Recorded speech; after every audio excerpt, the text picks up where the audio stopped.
गुरु दक्षिणा मांगिए गुरुदेव। गुरु दक्षिणा क्या मांगू मैं तुमसे कर्ण? सब कुछ तो मैंने तुमसे ले लिया है, अब तो कुछ तुम्हें देना चाहता हूं।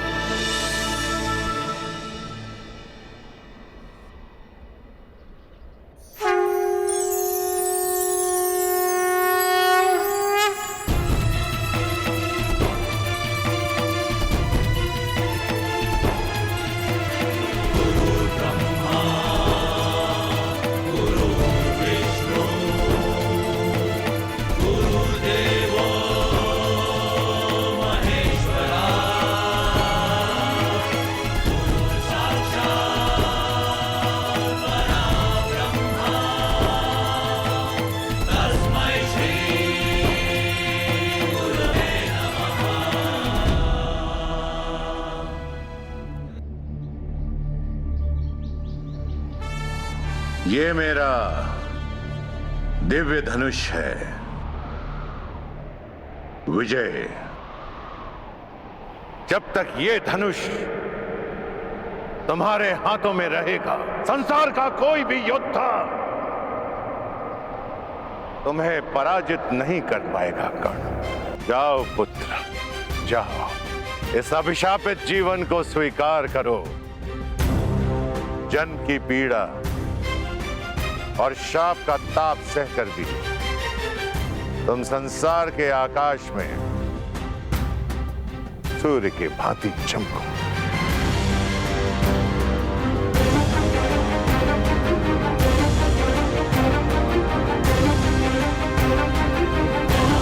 माता की मार संसार का सबसे बड़ा प्यार होता है, और गुरु का श्राप भी महादेव के प्रसाद से कम नहीं। और आपका ये श्राप, ये राधेकरण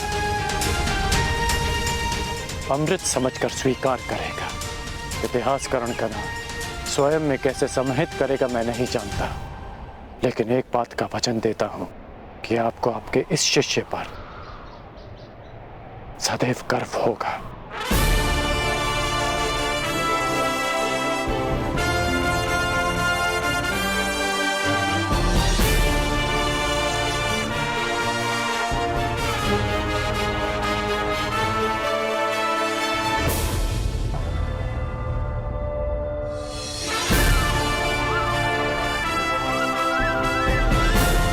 आज से मेरा नया जीवन प्रारंभ होता है। दिव्यास्त्रधारी कर्ण, और मैं अभिशापित सूत पुत्र भी, मैं जिसे जीवन का अधिकार नहीं मिला, और मैं जो इस अधिकार के लिए अपनी अंतिम श्वास तक लड़ूंगा, मैं राधेकर्ण।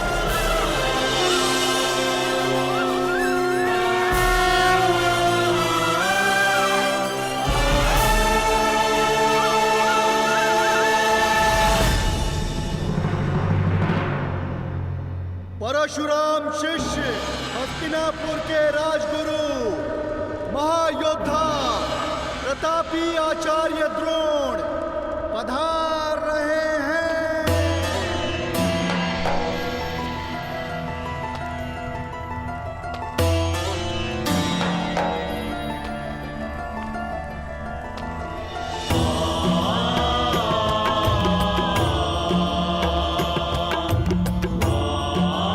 हस्तिनापुर नरेश महाराज धृतराष्ट्र की जय हो। आपके स्वर से लगता है कि रंगभूमि कुमारों के प्रदर्शन के लिए तैयार है। जी महाराज, 105 योद्धा हस्तिनापुर के आकाश में अपने शस्त्र बल का तेज फैलाने के लिए प्रस्तुत है। और इतना नहीं महाराज, हस्तिनापुर की जनता अपने राजकुमारों के स्वागत के लिए आतुर है, प्रतीक्षा कर रहे हैं कि वे कब आएंगे। समय आ गया है जब मेरे पुत्र अपनी योग्यता का प्रदर्शन करेंगे। समय की चाल में आहट नहीं होती महाराज, किंतु वेग की भांति वो चलता है। कल की ही बात लगती है कि नन्हे कौरव और पांडव इसी महल के आंगन में उद्दंडता करते फिरते थे, और आज शक्ति का प्रदर्शन करने के लिए प्रस्तुत हैं। भाग्यशाली है भीष्म जो अपने पुत्रों का ये रूपांतरण देख सकता है। सौभाग्यशाली तो हस्तिनापुर है ताचरी, जिसे आपकी छत्र छाया मिली।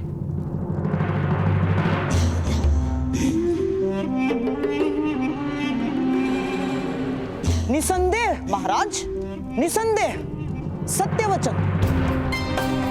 जिस राज्य के महाबली भीष्म और महाधनुर्धर द्रोण जैसे स्तंभ हो, वो राज्य सौभाग्यशाली होगा ही। और मुझे पूर्ण विश्वास है कि राजकुमारों का यह प्रदर्शन निश्चित रूप से हस्तिनापुर को गर्वित करेगा।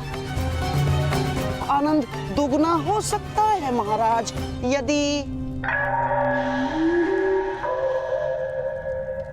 क्या शकुनी? महाराज, चपल धनुर्धर वो है जो एक बाण से 2 लक्ष्य साधे, और चतुर राजनेता वो है जो एक ही आयोजन से 2 प्रयोजन सिद्ध करे। आपका तात्पर्य क्या है गंधार नरेश? यही कि क्यों न इस प्रदर्शन को एक मैत्रीपूर्ण प्रतियोगिता का रूप दे दिया जाए, और कल की रंगभूमि में जो विजेता होगा उसे क्यों न युवराज घोषित कर दिया जाए महाराज।